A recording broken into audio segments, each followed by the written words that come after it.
28 বছরের উজ্জ্বল হারিয়ে গিয়েছেন। এখনো তার দেহ মেলেনি, তাই বলা যাচ্ছে না মারা গিয়েছেন।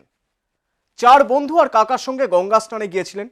স্নান সেরে ফিরেও আসছিলেন। পথে ঝামেলা কোনো এক মিষ্টির দোকানে, মারপিটও হয়, সবাই পালিয়েও আসেন, কিন্তু তারপর আর উজ্জ্বলের দেখা মেলেনি। আমি অতনু, আজকের চার্জশিটে দেখুন উজ্জ্বল কোথায়।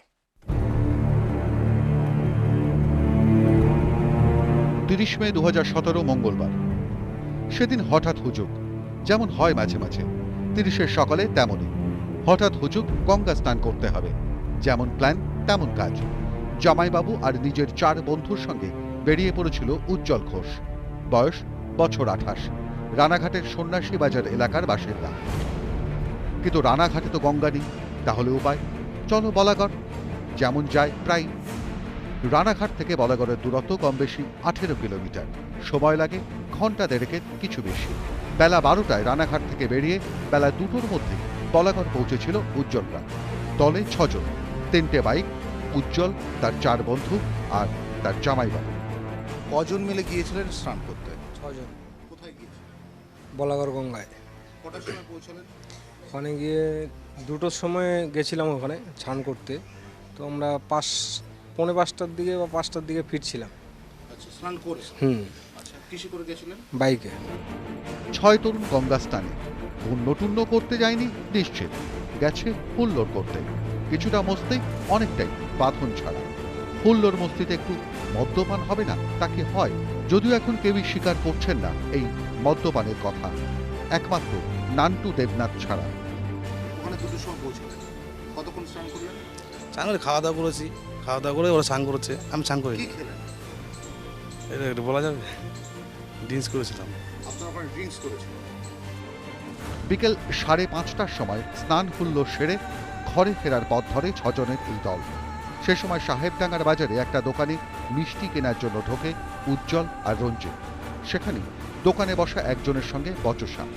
ফেরার সময় মিষ্টির দোকান থেকে আর কি দই নেবো। দই নিয়ে আসার সময় আর কি ওখানে একটা নর্মাল ছেলে ছিল, ওর সাথে কথা কাটাকাটি হয়ে ওকে একটা চড় মারা হয়েছিল। তারপরেই ওরা আর কি দোকানদারে এসে মারধর করে। আমাকেও বাঁধে আর কি, বেঁধে মারে। তারপরই কথায় কথা বাড়তে থাকে, ঝগড়া বদলে যায় হাতাহাতিতে। তখনই ঝাঁপিয়ে পড়ে স্থানীয় দোকানদার আর বাজারের বিক্রেতারা। তারাই ধরে ফেলে রঞ্জিতকে। বেঁধে ফেলা হয় বাজারের মধ্যে একটা ল্যাম্প পোস্টে। তখন পালাচ্ছে উজ্জ্বল। এই পর্যন্তই দেখেছেন রঞ্জিত। যে মিসিং তার সাথে ধাক্কাধাক্কি হচ্ছিল। তারপরে আমাকে বাঁধার পরে সবাই ওখানকার লোকজন এসে মানে ঘিরে ফেলে। আমি আর কিছু দেখিনি ওখানে। দেখেছেন স্থানীয় দোকানদাররাও। সে সময় নাকি গঙ্গার দিকে দৌড়চ্ছিল উজ্জ্বল। তাকে ধরবার জন্য তাড়া করে পিছনে বাজারের দোকানদাররা। পালাতে গিয়ে পড়েও যায় উজ্জ্বল। ফের উঠে উল্টো দিকে পালাতে যায়। তখনও বাঁধিনি, ওকে বাঁধবে বলে ওকে ধরেছে, ঠিক আছে। আর একজনকে এরকম এদিকে প্রথমে ছিটকে চলে এলো, এসে কিছুটা গিয়ে আবার এখান থেকে ঘুরে চলে যায়। ওই যে বেঞ্চটা রয়েছে না, বেঞ্চটা উল্টে পড়ে গেল, ওখানে উনিও পড়ে গেল। আমি তখন এখানেই দাঁড়িয়ে আছি, ঠিক আছে। ও যখন পড়ে গেল, যে সোজা চলে গেল। এখানে মোটামুটি ওই সময় 100 লোক। অদ্ভুত কাণ্ড হলো, সেই সময় উজ্জ্বল আর রঞ্জিতের বাকি 4 জন বন্ধুদের কেউই নাকি দুজনকে বাঁচাতে আসেননি ঝামেলা মেটাতে। এমনকি মিষ্টির দোকানের ঝামেলার সময় 4 জনের কেউই তাদের 2 বন্ধুকে বিরত করেনি। তারা তখন নাকি অপেক্ষা করছিল পরের স্টপেজে। উজ্জ্বলকে খোলাম যাই না, ওরা বললো যে উজ্জ্বল পালিয়েছে নাকি, দৌড় মেরেছে। উজ্জ্বল বললো। আপনি তো রাস্তার উপর দাঁড়িয়েছিলেন। আমি যাই না কিছু, আমি তো রাস্তায় দাঁড়িয়েছি বাজারে। মানে আপনি কি দেখেছিলেন পাশ করতে উজ্জ্বলকে? না না, আমি দূরে দেখি। আপনি দেখেন? আমি বাজারে ছিলাম, তাহলে উজ্জ্বল এই পর্যন্ত আসেন? আসিনি।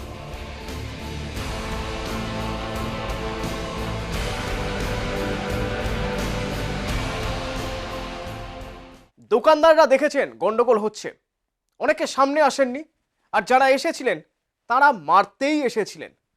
সামনেই ষষ্ঠী, বাজারে জিনিসের চাহিদাও ছিল। আর সেই সময় লোকজন ছিল, ভিড় ছিল, দেখেছেন অনেকেই। তারাই জানিয়েছেন ঠিক কি হয়েছিল। গোটা ঘটনার প্রত্যক্ষদর্শী আছে অনেক, যারা চোখের সামনে দেখেছে গোটা ঘটনা। অনেকেই ভয়ে পুরোপুরি মুখ খুলতে চাইছেন না, তবু কেউ কেউ বলেছেন। আর বাকি যারা দেখেছেন, তদন্তের ভাষায় যাদের প্রত্যক্ষদর্শী বলা হয়, তারা প্রায় কিছুই বলতে চাইছেন না। মারামারিটা কোথায় হয়েছিল? সেটাও ঠিক না, এই বাজারে হয়েছিল, এই পর্যন্ত শুনেছি আমরা। মানে শুনেছেন কি? কারা মেরেছে?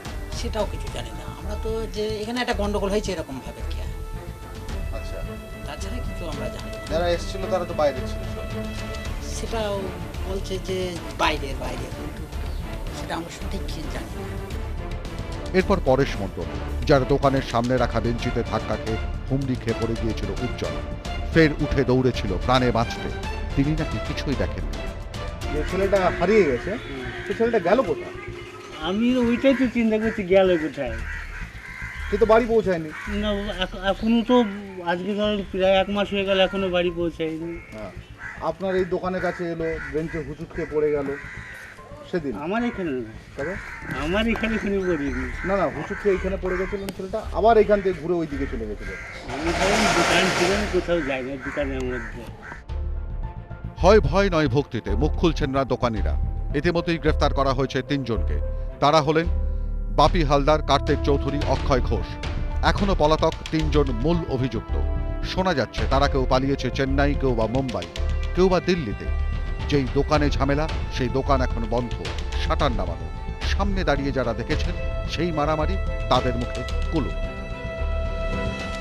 ঘটনার 21 দিন পরও খুঁজে পাওয়া যায়নি উজ্জ্বলকে। কেউ বলছেন ইট ভাটায় ফেলে দেওয়া হয়েছে, কেউ বলছেন ব্রিজের নিচে মেরে পুঁতে দেওয়া হয়েছে, আবার কারো আশঙ্কা জামাইকে ছাড়ার শর্তে নাকি আটকে রাখা হয় উজ্জ্বলকে। বাড়ির লোকেদের দাবি স্রেফ পুলিশের অপদার্থতা আর দীর্ঘসূত্রিতার কারণে এখনো হদিশ মেলেনি উজ্জ্বলের। জামাই রঞ্জিতের কথায় কিছুটা অসঙ্গতি আছে। 7:30টার সময় তারা নিজের এলাকাতে ফিরলেও কেন প্রায় 5 ঘন্টা বাদে রানাঘাট থানায় অভিযোগ দায়ের করল? এত সময় কিসের জন্য লাগে? যেহেতু আপনাদের সবাইকে মারধর করেছে, আপনারা 7টার সময় বাড়িতে এলেন, কেন রাত্রি 12টার সময় থানায় গেলেন? পাচ্ছিলাম না খুঁজে। পাচ্ছিলেন না? আপনাদের তো মাথায় ছিল যে ওখান থেকেই মিসিং হয়েছে। না, মিসিং হয়েছে, কিন্তু ওখান থেকে তো ওরা বলছে চলে এসছে মোটর ভ্যানে করে। আমরা তো এত কিছু হবে আমরা জানি না। তার মধ্যে তার ফোনে কন্ট্যাক্ট করেছেন আপনারা? ফোনে সুইচ অফ ছিল। ফোনে সুইচ অফ ছিল। তো রাত্রি 12টায় গেলেন। মানে যেসব জায়গায় খেলাধুলা ছিল ওইসব জায়গায় খোঁজাখুঁজি করেছি। তারপর ওখানকার মেম্বার বলছে চলে যাবে, মানে বাড়ি চলে আসবে।